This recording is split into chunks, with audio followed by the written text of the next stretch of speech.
Last time we talked a lot about the gold market and how it works, about the structure of the gold market. Here are the major countries in the world in terms of gold reserves, and these countries do not really change from year to year. US, the United States, Germany, Italy, France, Russia, China, Switzerland, Japan, Netherlands, and India, they take all the highest position in terms of gold reserves. They're also the largest countries in the world. They are one of the greatest countries in the world with great history, with big GDP. Countries such as, the US is of course the country by far the largest economy in the world. China is also a very large economy in terms of many things. China is a powerhouse in the global economy.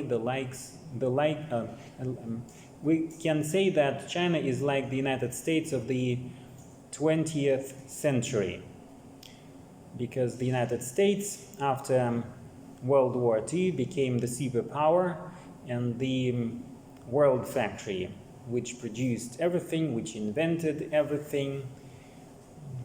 Japan came later on in the 1970s and 1980s onto the global market, Germany as well, but they were really weak competitors, weak rivals for the United States. We also really talked about the gold standard. We watched a movie about how it really developed through the time being, what was in the 1870s and 1860s, how the gold standard came to be the global monetary system for the first time. That was the gold standard. Later on, then there came on a genuine gold exchange, so to speak, gold exchange monetary system. That was the second international monetary system. In 1944,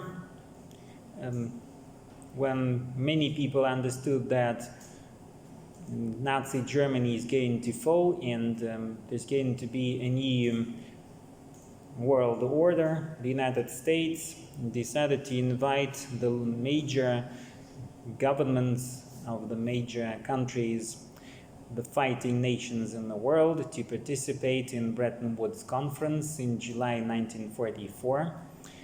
Bretton Woods, this is a very picturesque estate in the United States, New Hampshire state, and many people, very important personages, came to this really fine tourist resort, to take part in the global conference on monetary issues. There was an idea that a new world of monetary system should be more perfect, of course. It should be more fair in terms of fair trade, fair exchange rates, fair traveling, and of course people thought that in the future there won't be a conflict such as World War II. Some of them, of course, again, were mistaken. It's just like after World War I, when Woodrow Wilson said that we fight this war to end all wars. This was not true. There was World War II, there was Vietnam, Afghanistan, again Afghanistan and Iraq, many Iraqs actually. So there were wars in the Middle East. The fourth Israeli-Arab war, for example, led to oil price increases in the world market. and the oil market actually came to be what it is today, at least in the past decades, one of the greatest and largest markets in terms of market capitalization. And well, the black gold was a resource that always inspired traders and people on the floor, on the trading floor, to make money, because that was a very important resource. Many countries suffered a really harsh global economic crisis in the 1970s, the United States and many European countries as well. And that was in Great Britain, for example, Germany. Well, they all suffered very much because they are countries. Well, of course, Britain is a country that produces oil, and this country also possessed large resources in terms of coal, so it could still keep going. But even in this country, there was a very harsh crisis. The British Prime Minister said that, or recommended that people should heat only one room in their homes in 1973 when the crisis began. So there was a really shortage of electricity supplies and energy supplies. There were days without cars. For example, if you drove a car on Sundays, you would be fined in the United States $800 fine. And there were days also without cars in Europe. In the United States, you could tank your car with fuel. If you had a registration number, an even registration number, for example, you could tank your car only on Tuesday and Thursdays. Yeah. If you had an uneven registration car number, that means you could tank only on Mondays and Wednesdays. So, but of course, the United States was also a large producer of oil, and although there were some drastic things during these times, still this country survived, but there was a really high inflation rate. People were really afraid of money, and also we know that in 1971 Nixon came with his announcement that the United States is not going to exchange gold into US dollars and back. So Bretton Woods system collapsed, world oil crisis, world financial crisis. People thought that they were on the brink of a sort of a disaster apocalypse, that there was going to be some sort of great macroeconomic and global collapse. By the end of the 1970s, Paul Volcker became the Fed chairman, and he introduced his harsh monetary policy that was characterized of very high interest rates. He did that in order to stop the decade of double-digit inflation in the United States. This immediately led to economic difficulties in the United States. It led to unemployment. It slowed really dramatically the economic growth in the country, but it put an end to double-digit inflation. And many people and many economists today, many policymakers think that they have to thank Paul Volcker and his harsh macroeconomic policy at the Fed that we do not have inflation these days. Global inflation is almost flat, at least in the rich countries of the world and the greatest industrial nations of this world. And some people say that this is directly connected with Fed policies in the 1980s and Paul Volcker rule, so to speak. that banks should keep as much as capital as possible in their vaults in order to keep from future economic crises, in order to be competitive as an economy. There was an idea that the world, coming back a little bit again, Bretton Woods Conference, and what was the idea behind the Bretton Woods system. As you know, perhaps, there were two major ideas at this Bretton Woods Conference. One of these ideas was represented by John Maynard Keynes, the famous economist. He came to Bretton Woods also. He will die just 2 years later, in 1946, but he came to Bretton Woods to speak on behalf of Great Britain, because Great Britain was still one of the largest post-colonial powers, but still a very great nation. The British Empire had, it was left just a couple of years, actually, this British Empire. By the end of the 1940s, all colonies of Great Britain will become independent states. India became independent, Pakistan, Bangladesh, many countries in Africa, they all became independent, and Great Britain had to do something in order to stay competitive. That was a very great question. So the government of Great Britain put many hopes into John Maynard Keynes that he would push through his idea of creating a global currency, Bancor, so that the world take it, and also that that British pounds would remain the global reserve currency. The United States dollar was not a reserve currency at the time being.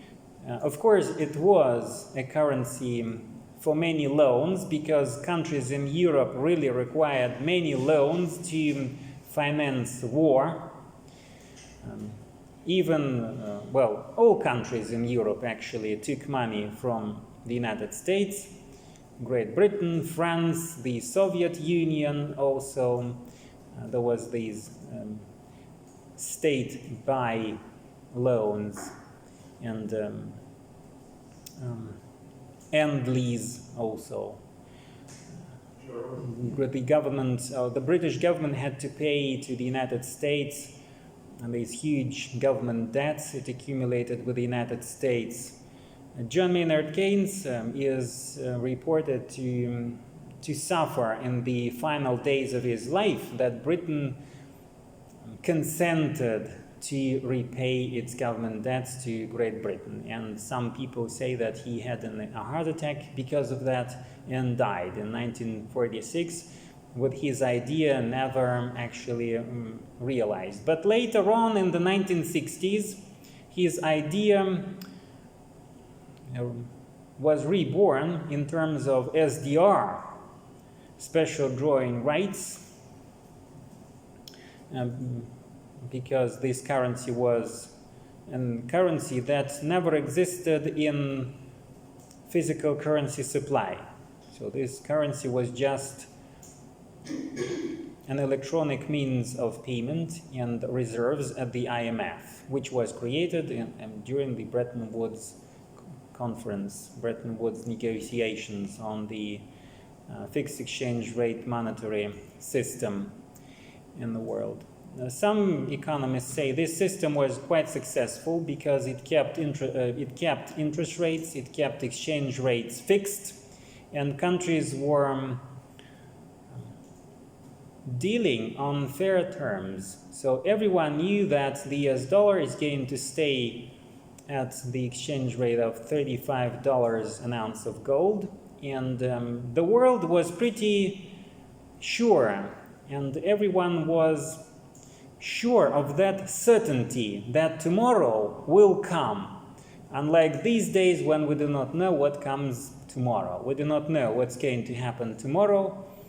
We do not know even what's happening right now, because everything changes really quickly, and we do not have this certainty because of market fluctuations, because of economic difficulties in many countries, because of interdependency that was created due to globalization.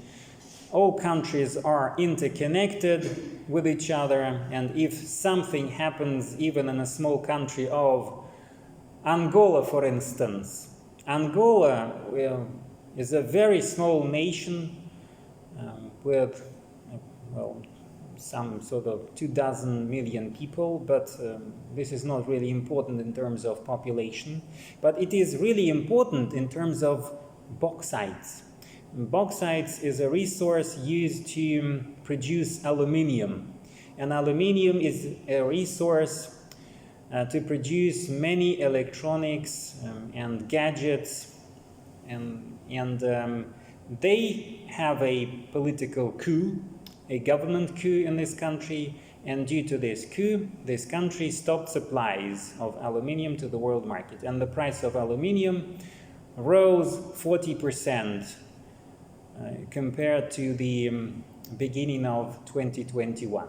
So even a very small country may influence the price of a global resource and may change the production processes in the countries. China, which is importing aluminium and bauxites from Angola, had to adapt somehow to these price changes, because they produce iPhones and iPads and many other gadgets and smartphones and cars, and aluminium is a resource that is going to be used in these sorts of products. So in the 1960s, 1950s, that was the golden age of the global economy, the global trade. Everyone was happy. People thought that this is a solid structure that they built during the Bretton Woods conference in 1944. They were really happy of their success because it was 2 decades of stable economic growth. The global economy was opening really quickly. There were all across nations in the world, all nations in the world tried to decrease their tariffs, and if in 1945 the trade-weighted average tariff was 45 or 50%, by the end of by the time the WTO was created in 1995, this figure went down as far as 3%. So trade was quite liberal. Of course, there were many other issues going on, because non-tariffs became a very powerful instrument to regulate foreign trade. So economies were still protectionist, but in terms of global economic growth, global production facilities, transnational corporations, international migration of labor and capital, the final decades of the 20th century was a golden age of the global economy, the globalization. People thought that this world was going to become a sort of a college of corporations that will rule this world, and everyone will have a share of profit in companies, and everyone will live in this tranquil, good world, perfect world, because those assets that people had in companies, their share of assets in terms of gold or corporate stock, it ensured their life savings, it ensured their retirement age.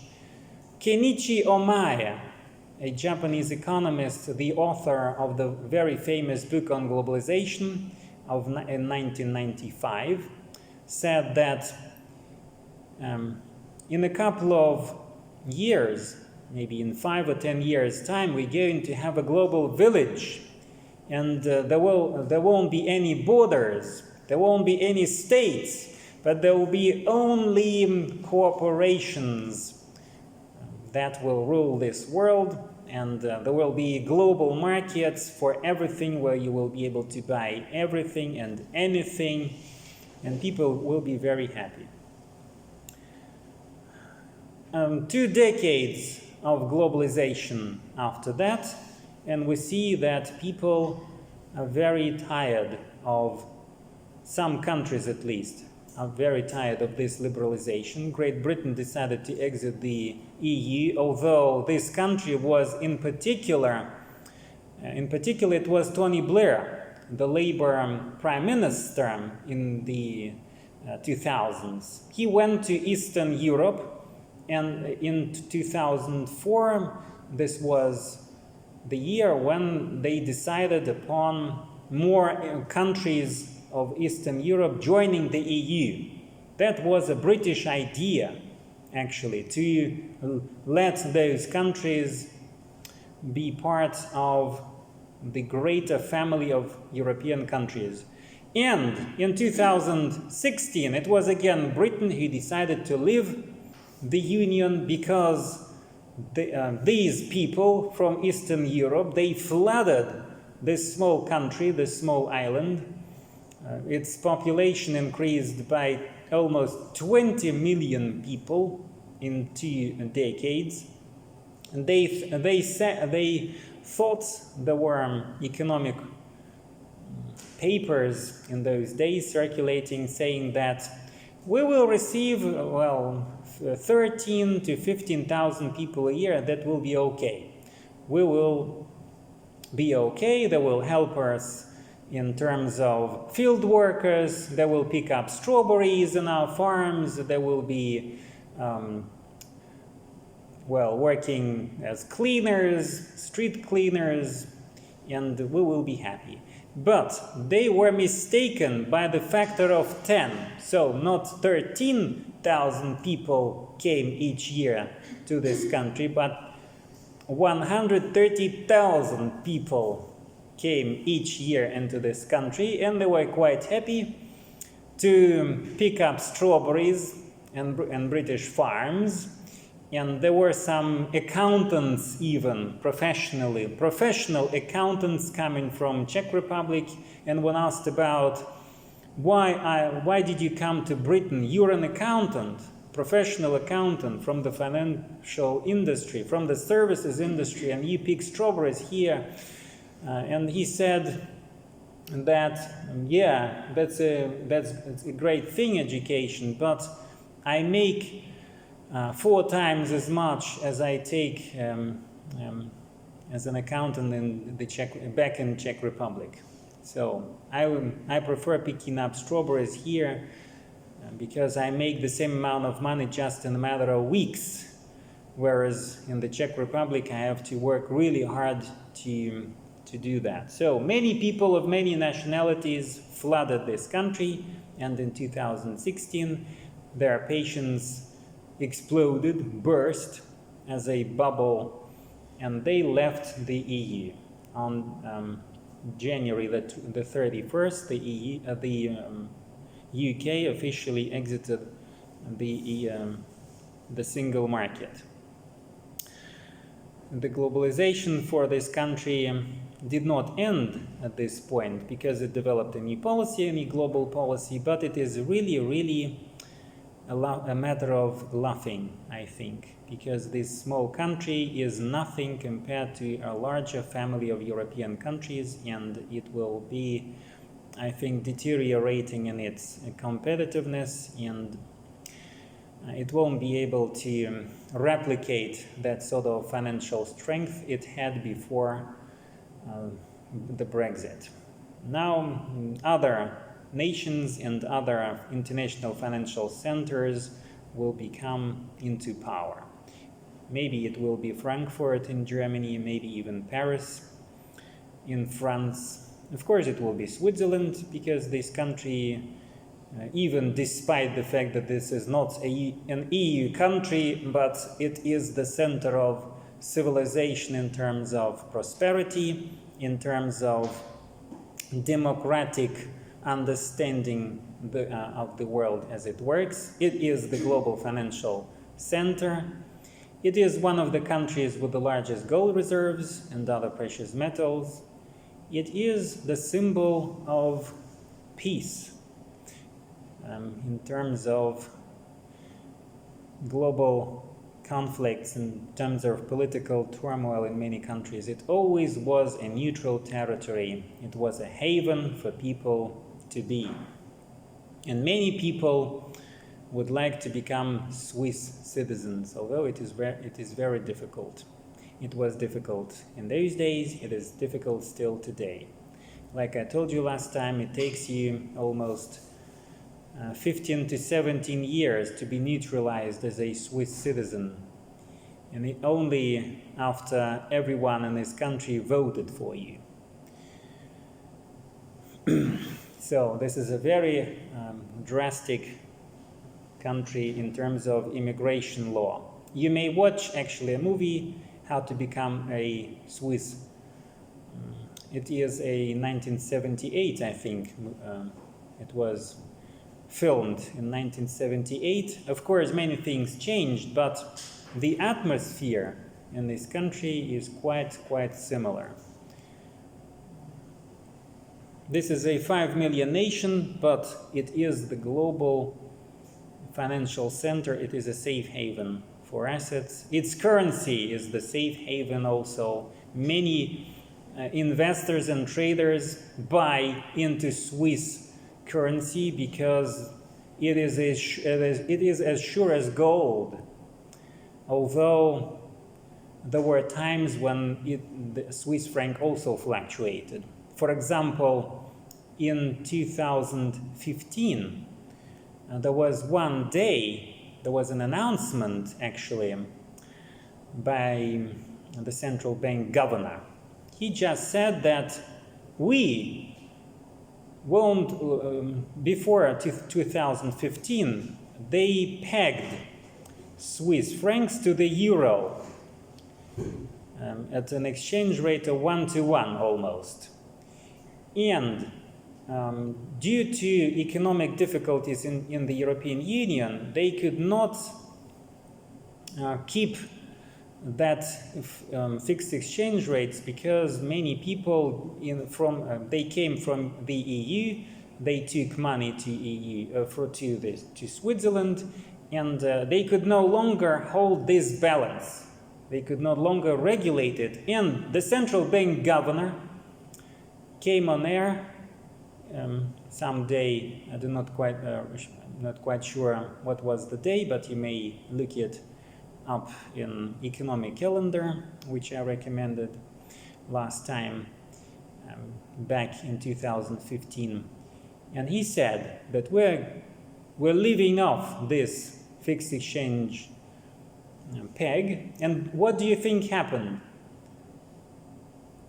Swiss franc dropped 35,000 points just on one day. 35,000 points. People who traded that day made millions of dollars just because of that fluctuations. And they just could not believe their eyes. It was a very, actually an announcement on part of a central bank governor is a regular and usual thing. Like I told you last time, you just keep track watching these announcements and you may make profit out of it, because it really leads to fluctuations in the currency of up to 2,000 points on one day. But 35,000 points was an unexpected event. It was going up and up and up, and that was just an enormous, a spectacular market event in Switzerland. Also, what we've got today is we've got all sorts of financial crises. In 2008, we had a very large financial crisis, and this event was a very important event for the global financial industry, for the banking corporations, for investors, for traders, for the rest of the world, in terms of assets, in terms of currency purchases. Many people decided to invest more into gold. Before that, actually, the gold market was not really important in terms of trading. It was a market of flat fluctuations, mostly. The price of gold, we've seen that last time, the price of gold was no more than $800 or $1,000 an ounce of gold. But during the financial crisis, during the height of the financial crisis in 2008, the price of gold climbed as high as $1,800 an ounce of gold.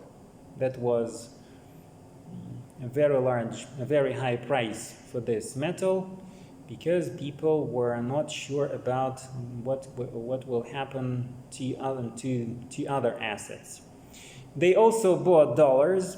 The dollar, despite the US being an economy that actually led to this financial crisis, because actually it was Lehman Brothers that collapsed, and many financial institutions were also on the brink of collapse, and people thought that this was the time that finally we will get rid of the dollar as the world currency.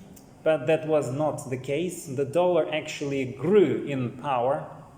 It grew in terms of exchange rates to the currencies of the leading nations. Many people ask themselves about why was this happening actually when the US economy seems to collapse. The rest of the world was still trusting this country. They trusted because, again, it was the global financial center, and they were also afraid that everything will collapse and only the United States will stay. So they were not quite happy about this trust to the United States, but they had no other opportunity but to invest into gold and dollars, because this country never defaulted on its debt. It always paid its debts. And treasuries, the US treasuries were a very, very good asset for many investors. After the collapse in 2008, due to derivatives market, derivatives was a very good thing to profit by. But after the global financial crisis, derivatives started their decline. And also 2008, as you know, is the birth year of Bitcoin. A group of people, or just one person, with a Japanese pronunciation, Satoshi Nakamoto. Nobody knows whether it's a person, whether it's a she or he, or maybe a group of people. Maybe it's not even a Japanese, but someone else. Who knows? Nobody knows about that, but they created a currency that became a new sort of a financial asset. First, it attracted almost no attention. Its exchange rate to US dollar was flat for many years. And it actually, nobody profited from owning this currency. But today, as you know, it costs, well, I do not know how much it costs, but sometimes it's $50,000. At the height of the pandemics, it was $10,000. So if you invested into Bitcoin back then, you could be very rich by now. One of my students actually consulted me in Yeah, when we were on lockdown. During lockdown, there was a lecture, and she asked a question. She said, I've got 7 or 9 of these bitcoins. Not she really, but her family owns. And he asked me whether it is really what. She just asked, what should I do? Sell it or keep it? Because you know that during those times, March and April were very, very, a very uncertain period, and people just did not know what to do. She decided, in the end, to keep it. And by now, this 10 bitcoins is $500,000. Yeah? These 10 bitcoins is $500,000. So she's quite a very promising bride, with a very good dowry. And I think now, in these circumstances, they will still continue to keep it, because this currency really attracts much attention on parts of banks and on parts of other institutions. Although there are things, of course, that lead to very interesting and very difficult situations. It is a very fluctuating currency. Last year we had a conference, web conference, Zoom conference, or Teams conference, I do not quite remember about that, but we were discussing cryptocurrencies, and there were again people. He said that in 2019, before the pandemics, we thought that this is going to be a real currency, and that it may serve the functions of money, and no more dollars, but we will have this decentralized financial system, and this system will be more fair, unlike the US dollar-based system, global monetary system. Just a year later, those same people said this currency is not going to be a currency, and it's just a speculative material for people to profit by. Well, again, I think again, if we hold this conference this year again, the same people will say that actually this currency is of value again, because many global institutions are investing in it, and El Salvador, this small country, adopted this currency as a legally tender money on September the 7th, like I told you last time again.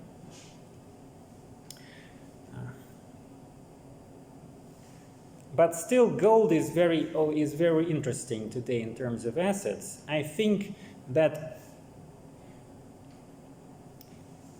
due to this cryptocurrency speculation, this gold rush, in terms of this rush for cryptocurrencies, for thousands of these coins, Ethereum, Bitcoin, stable coins, all those thousands of coins and cryptocurrencies, due to this interest, I think banking corporations and banks will still continue to buy gold.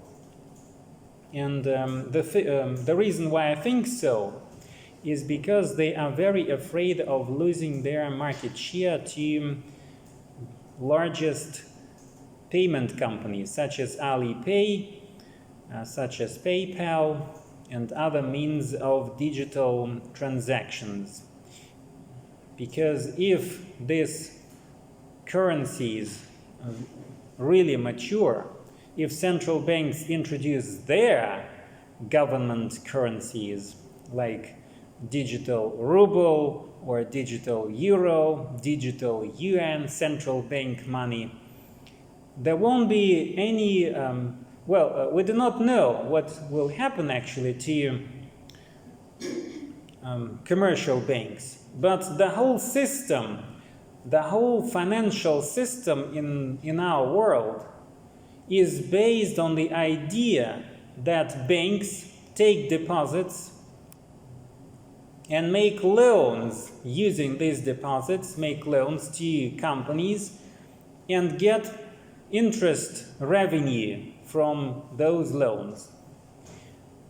And it was for 5 centuries.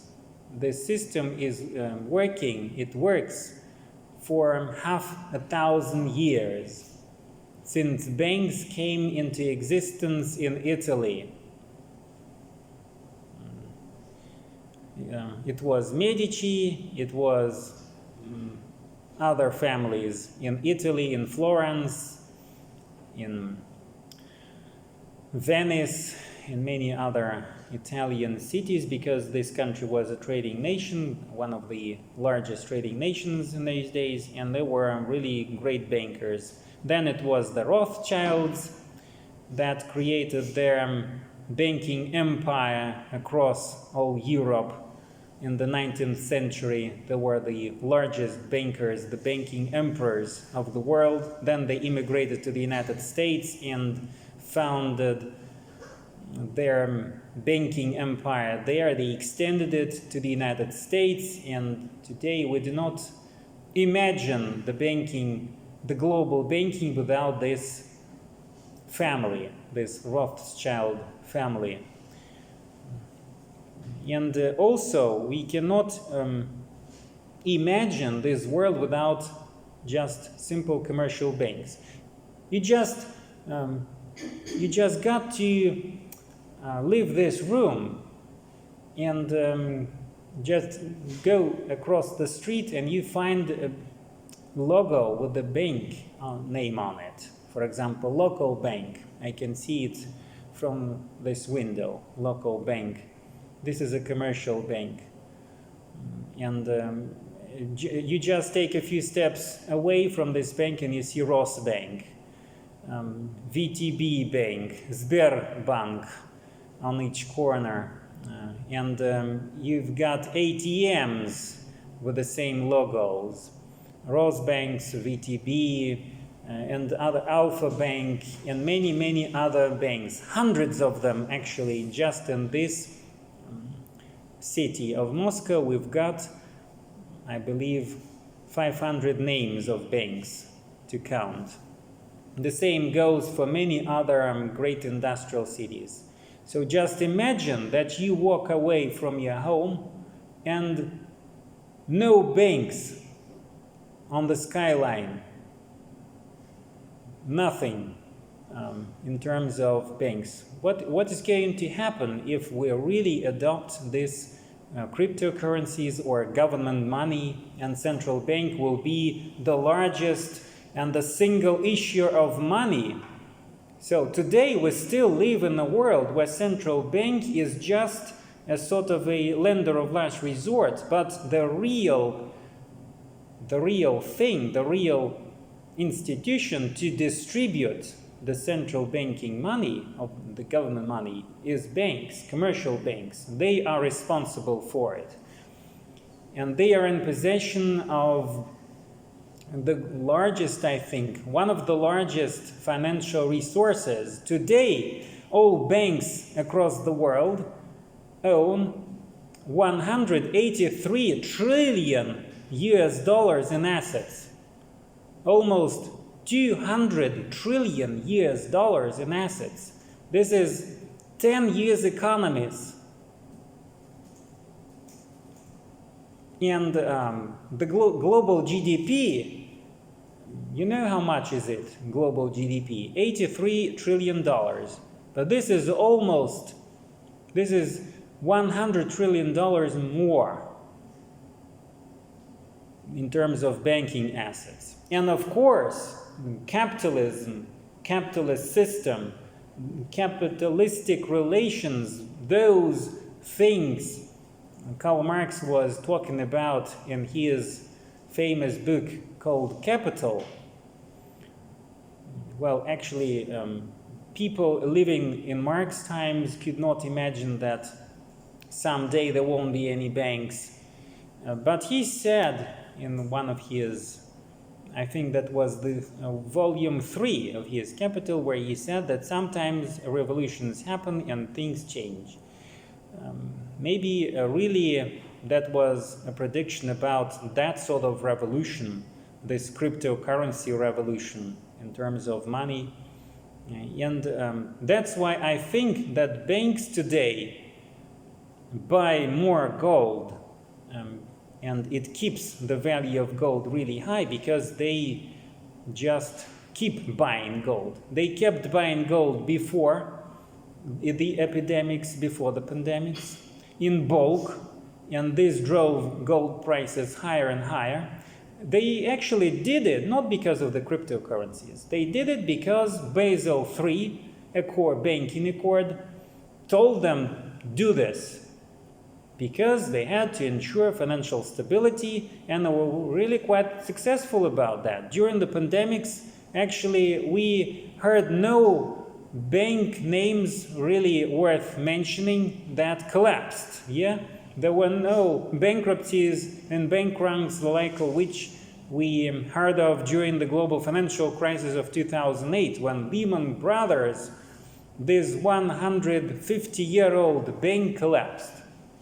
So no names today.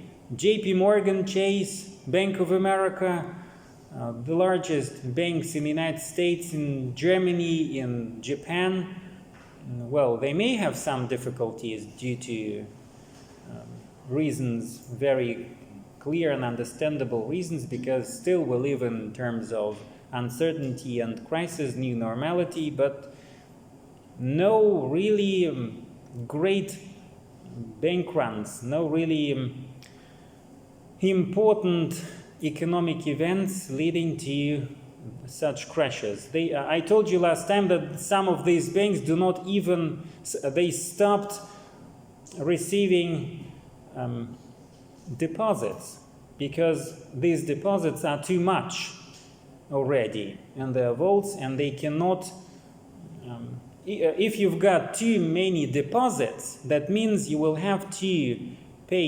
you will have to transfer to the central bank more money, as the Basel III Accord requires you to do, and actually the central bank requires you to do.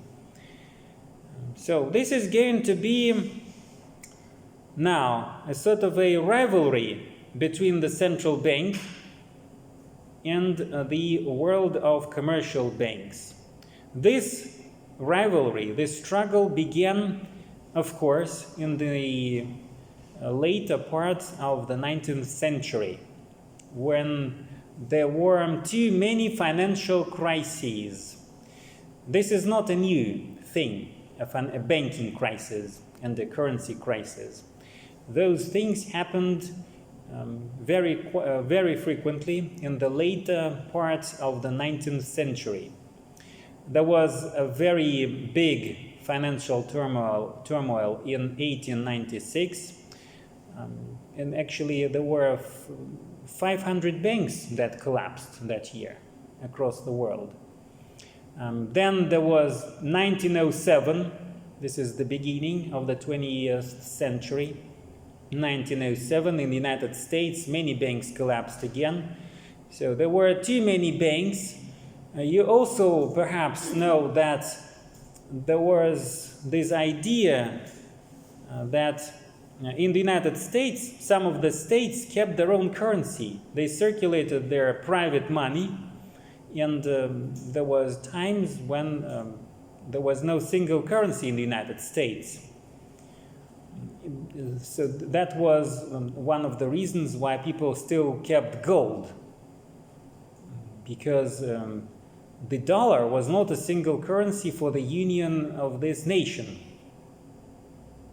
And they still had to transfer money from one country, from one state to another, from one local bank to another as a collateral for the transactions to happen.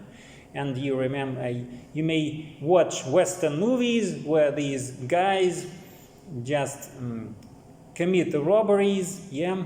There's bank robberies or you see a carriage driving through the prairies and some sort of an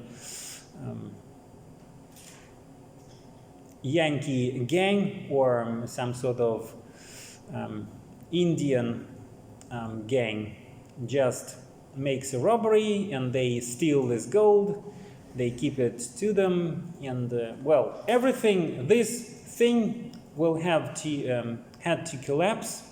They decided in 1913 to create a system that would make things better. They created a central bank. The central bank was the most harshly debated concept. Nobody wanted it, actually. Private banks did not want it.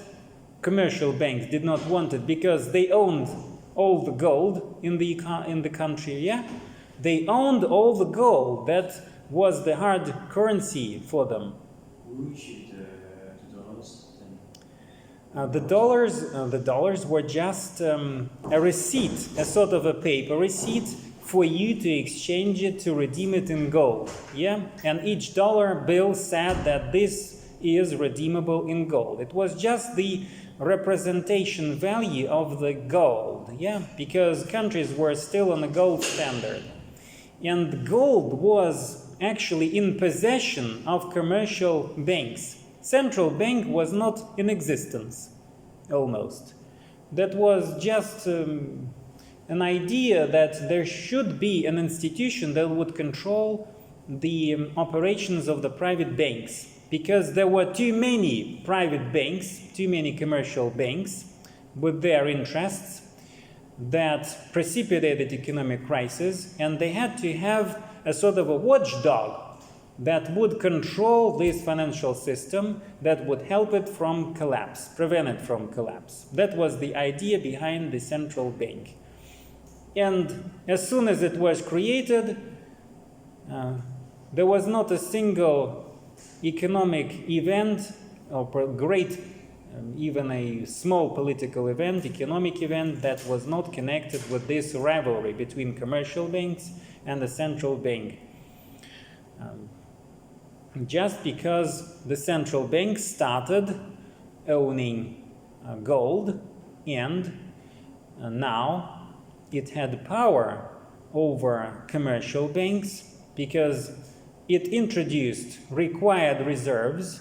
It told commercial banks to keep a certain amount of money at interest-free. Just imagine that banks, after hundreds of years of independence, had to pay to transfer required reserves to an institution and receive no money for this. That was, I do not know how they acquiesced to do this in the United States in particular. They fought for almost a century to introduce a central bank. You think Federal Reserve System is the first central bank in the United States? No, that was not the first central bank. There was a central bank in 1835. President, I believe it was Johnson. His surname was Johnson. He actually closed down this institution in the United States because the US government owed too much money to it. And he decided to close it down. And it closed it. And there was no central bank all over to 1913. So almost a century, no central bank in the United States. And like I told you, there was private money in many states of the United States. And there was a financial turmoil in terms of institutions, in terms of government possessions, in terms of central bank reserves and all those things. So it is still very difficult for us to we keep it for granted today that central bank is an institution that should always be. But in the early 20th century, it was still a debated idea. And today, we take it for granted, but people who lived in those days, especially the bankers, the Rothschilds, I think they were real opponents in the Morgan Empire, J.P. Morgan. So it is still a mystery how they acquiesced to do that. Maybe part of the reason was because they really understood that they cannot keep doing things as in the past, because there were too many financial crises, banking crises in the late 19th century and early 20th century. Although, if truth be told, I don't think that banks really care about other banks collapsing. They care about themselves and about their money. So I don't think that J.P. Morgan, as a greatest, largest banker in New York, or the Rothschilds family in Philadelphia or in Boston, I don't think they were quite interested in other banks. They let them collapse and just bought their assets. And they consolidated the banking industry, and they would just act as business sharks that consumed everyone and everything and every bank.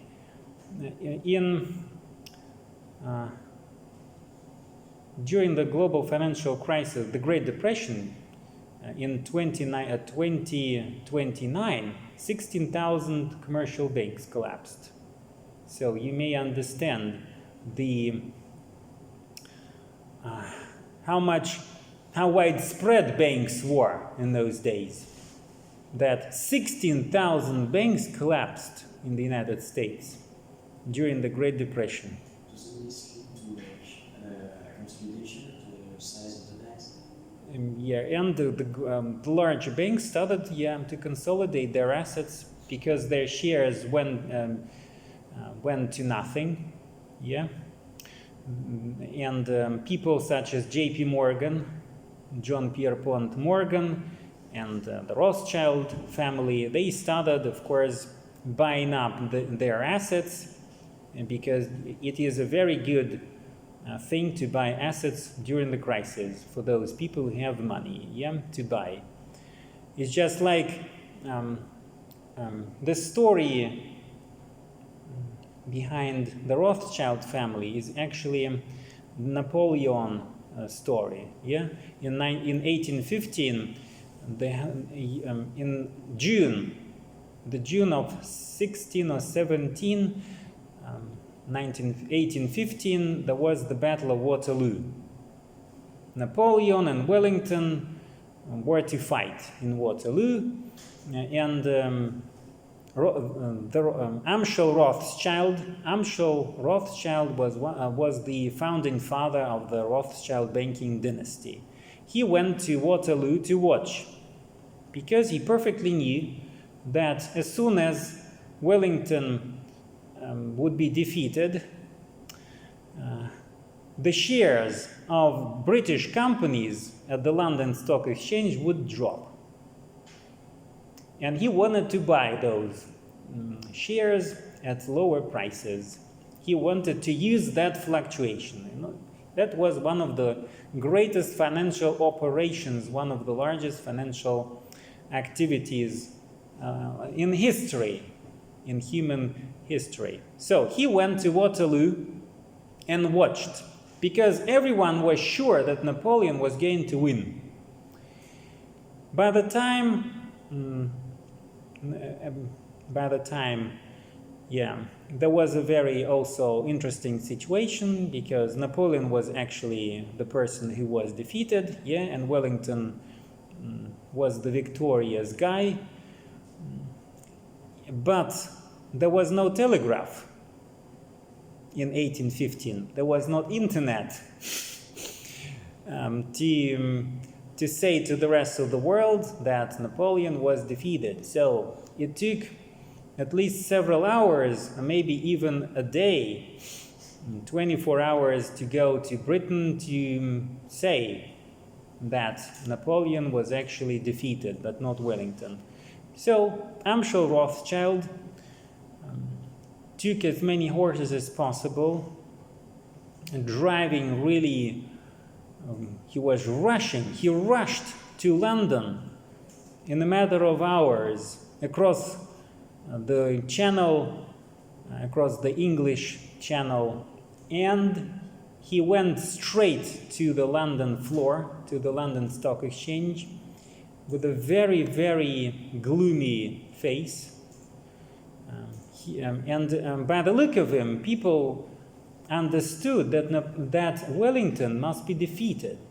And they started very, very quietly selling their shares to agents who actually were his agents, Rothschild's agents. And by the end of the day, he was in possession of a larger share of British companies.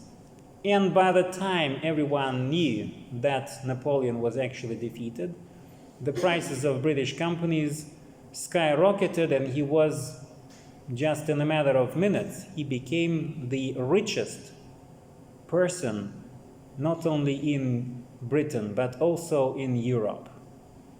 And that was the starting point for this banking empire I was talking about. Later, like I told you, they immigrated to the United States. Of course, today they still have this Rothschild banks in Great Britain. Yeah, still they continue. This is a family that encompasses many countries in the world. We've got 250 global banks, transnational banks, that keep all the money in the world.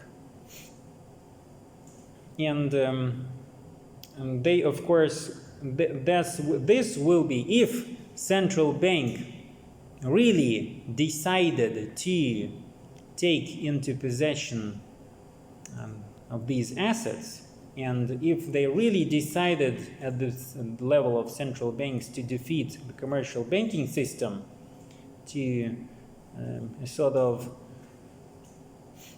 hit them this final blow and stop and end this endless eternal rivalry between central bank and commercial bank, I think that will be a very harsh struggle between these institutions, because central banks do not have as much money as commercial banks. Although, yeah, central bank issues money, but still, this is commercial banks that own this money. They will not be very eager to give it back. They've got other assets. These buildings with bank names on them. This is also assets. And sometimes it is the most beautiful, the oldest buildings in cities with bank names on them. So I don't think this will be an easy fought fight on part of the central bank, and I don't think that really this idea. In 2000, in the early 2000s, 20 years ago, they were also talking in The Economist magazine. I read an article 20 years ago as a student. As a third-year student back then, I read an article in The Economist that said, well, with online banking, we will have no banks anymore. But 20 years passed, with online banking still going on. This online banking was just acquired by the same banking institutions. All of the banks just accepted this idea of keeping online banks, and they just acquired those companies that were at the start of the online banking business. Because still, even in those days, in the early 2000s, in order to buy something via the internet, of course, these payment companies provided just the technology to transfer the money. But it was again your personal account at a commercial bank that was actually connected to these transactions. So everything again happened through commercial banks. Later on, these payment companies came into being as simple taxi services companies. Yeah, they just were taxi hailers, so to speak. There was Alipay and Baidu, Pinduoduo in China, all those companies and all those names. I think you know them. They were just taxi drivers, all of them. They provided these services, they drove people, and they, of course, took money via the online apps. And by the time too many people used those services because it was really convenient, these companies became large payment companies because they possess this technology. So I think today commercial banks will just acquire those assets of those companies, payment companies, just like Sberbank does. What did they do last year? They decided to become Sber, and now they're going to be a sort of a conglomerate with each and every service provided through it. You may buy music, you may buy books, you may buy medicines, drugs, just anything, cars, through the apps that were created by this bank. So they will still be holding a very large share of the financial industry. And central banks, I don't think that they, with their money, will be able to do something. So it's again is going to be a struggle and a great rivalry. I think that you need a revolution, one more revolution. Maybe it's not going to be a political revolution. Maybe there won't be revolutions such as we had in Russia in the early 20th century, but it will be a new capitalist sort of revolution. It could be. It will take such a revolution to happen first before we actually adopt that sort of currency in the world of ours.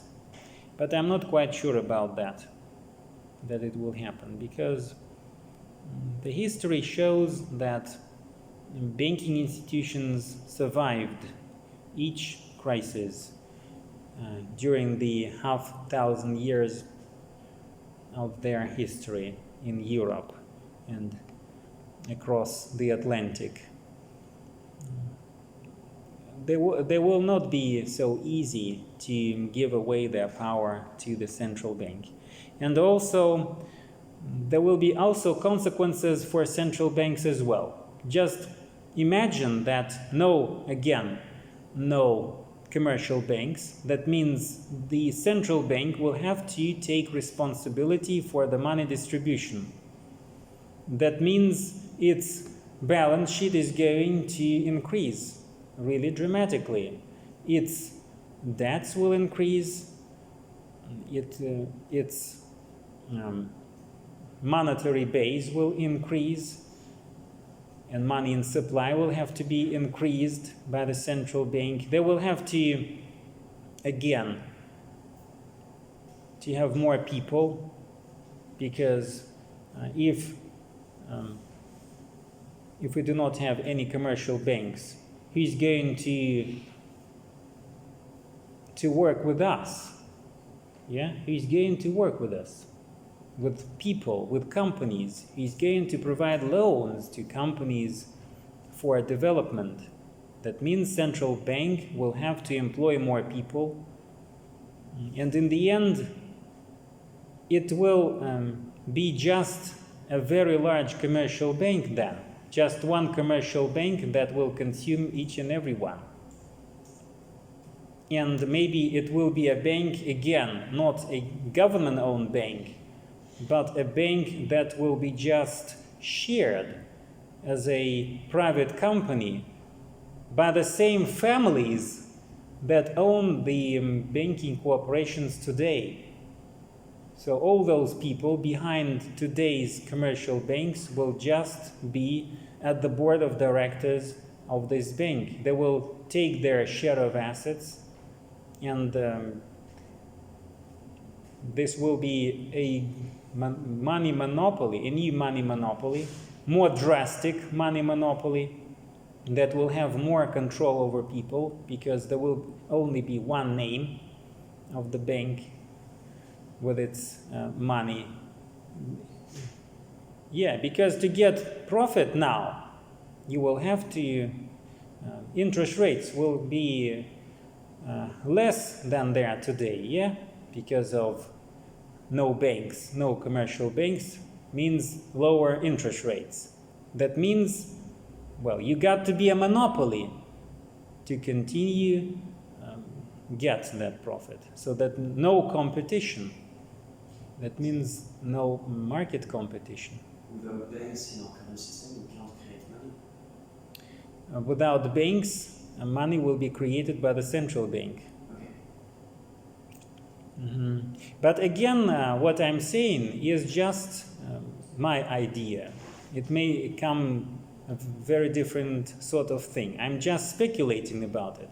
And I'm trying also to stimulate your minds in order maybe so that you also create some sort of understanding of the world that we're going to have in a couple of years, maybe in a decade. Because maybe it's a possible scenario, one of the scenarios at least, that may happen after the proliferation of the government money and cryptocurrencies. So we, in the end, we will have this monopoly, just one banking institutions, but the people in commercial banks will just be owners of the larger capital. They will be part of the capital of this bank, of this larger family of banks under one roof. The Federal Reserve System is a privately owned company, actually. Yeah, it is a stock joint company. There are also people who own a share of shares of this corporation, so to speak, although it is a federal agency. It's part of the US government. And actually it was created looking at the example of German Reichsbank. Back in the 19th century, Germans created their central bank. It was called Reichsbank. And it was created as a stock joint company. There is the major difference between the Fed and the German Reichsbank is that the largest share of assets, of the largest part of the capital stock, was owned by the government, by the imperial government of the Second Reich in those days. Whereas in the United States, it is banking families who own the larger part of the capital. Although I think maybe we do not know the exact figure, or at least we will have to consult their financial statements and the balance sheets of the Fed to really understand that. There are even some people in Russia who say that Russian central bank is owned partly by the Federal Reserve System. But this is again speculations. Yeah, you cannot find, at least in terms of official documents, you will find anything of the sort. This is just speculations that our central bank is partly owned by the Federal Reserve System. Maybe some economists of the higher school of economics say so. One professor, at least one professor at the higher school of economics says so. If you ask a question about that, yeah, sure, the Central Bank of Russia is partly owned by the Federal Reserve System. But again, like I told you, no documents, no official documents to prove it. So it's again just a sort of a speculation. And what I'm saying again, this is also speculation. But what I'm sure about is that gold in possession of commercial banks cannot be very easily transferred to someone. And as far as we know, gold is a safe haven asset. This is not money, but this is a safe haven asset. And who is going to just for nothing give their gold to other people? So the people behind those gold assets will still be the people behind the money creation process. And there will just be a single corporation of bankers that will create now this government money. Maybe it is just an idea to control people, what they buy, what they sell. I don't like this future world that they're trying to create. Just imagine that they know what you buy. They tell you what to buy. For example, I don't want you to buy this foreign book because it contains certain information that is not that government does not like. Yeah, for example. Or yeah, I would like to buy this specific product, but it is banned in this country to buy. For example, I don't want you to buy iPhones or iPads because I want sanctions against this country. And I don't want you to buy, and I have a right because I am the issuer of this government money and you will not be able to buy it. I will tell you what to do. And after this sort of financial revolution, there will be a social revolution because people also have their patience and it may burst. If you tell people what to do, for example, don't buy alcohol or don't buy cigars or don't buy tobacco, yeah? Isn't it the point of Bitcoin to engage this? Yeah. Exactly. So there won't be any criminal activity, so to speak, financed by physical currency, because physical currency leaves no traces. Yeah, it is a very, it's part of our life in terms of freedom. We feel free when we have that sort of money. We have this paper money, and we feel free. It's just like owning a car. You feel freedom. You may go to any country, you may go to any city using your own car. And with your pocket money, you may buy everything and anything, if you have, of course, this paper money. But the thing they want to do, yeah, they will control our wishes, our needs, and I don't like this idea. I still would like to buy what I want, and I think you also still want to buy what you want. Maybe it will be a time before there will be maybe some sort of an adjustment period, adaptation period. But still, again, the patience of people, the social patience, so to speak, is a very peculiar thing, very peculiar thing. Sometimes they, in the government, these people live torn away from the people. They do not understand actually what we would like to. Yes, of course, we vote for them. We think that they are a good government. of ours, but still they forget themselves and they always cross the same border. They always make the same mistake. They want too much in terms of government control and too much government bureaucracy. And bureaucracy is always a thing that people fight against. Just imagine a sparrow in a cage, yeah, sitting somewhere on a tree.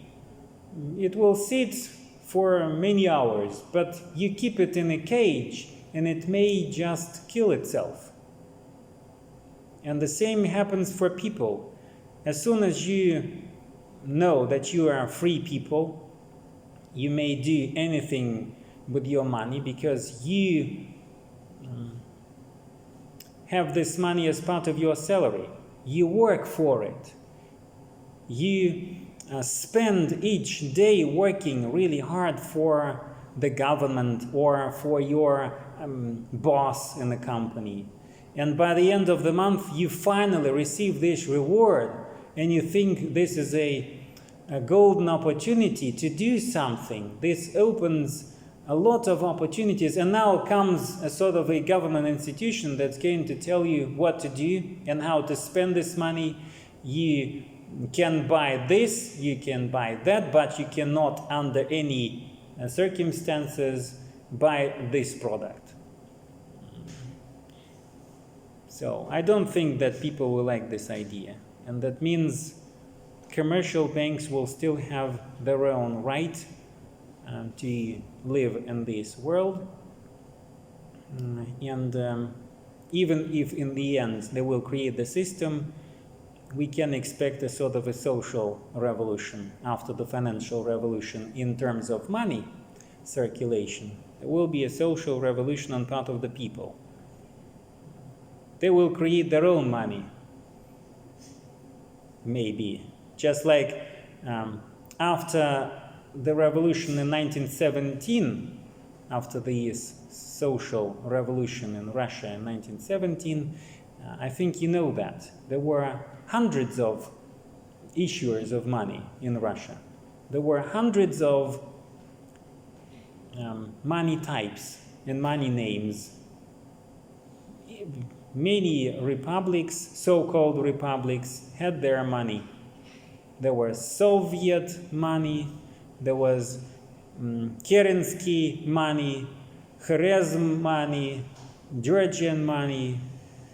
And I think that in our museum, in the financial university, we've got at least some of those money types. And you may see them in our local museum. As soon as there was a central government and the money was centralized, the country started really its global path to a superpower, which it became by the end of the Second World War.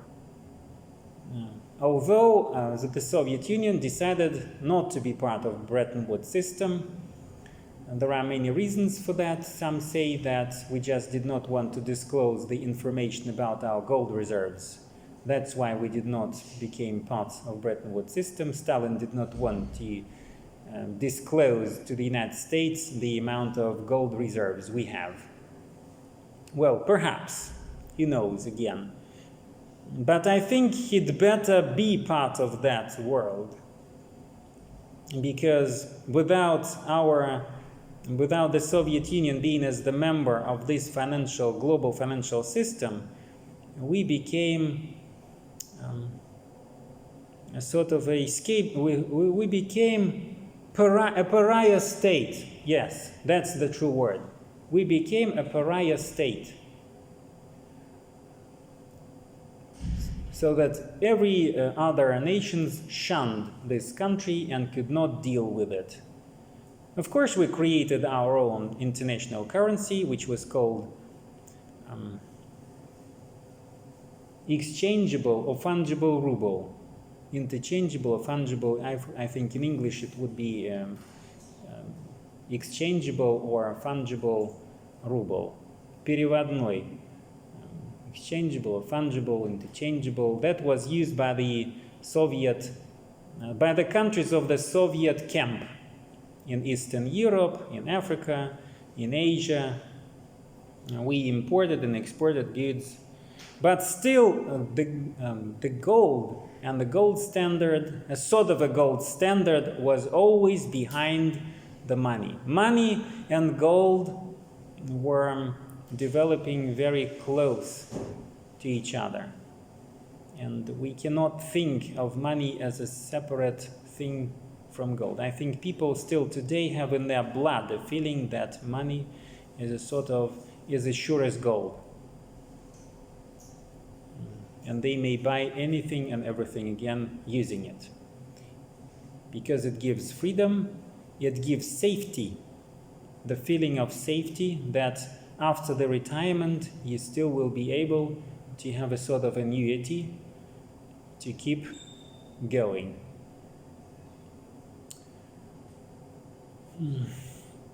Well, I think that will be the end of it. Yeah.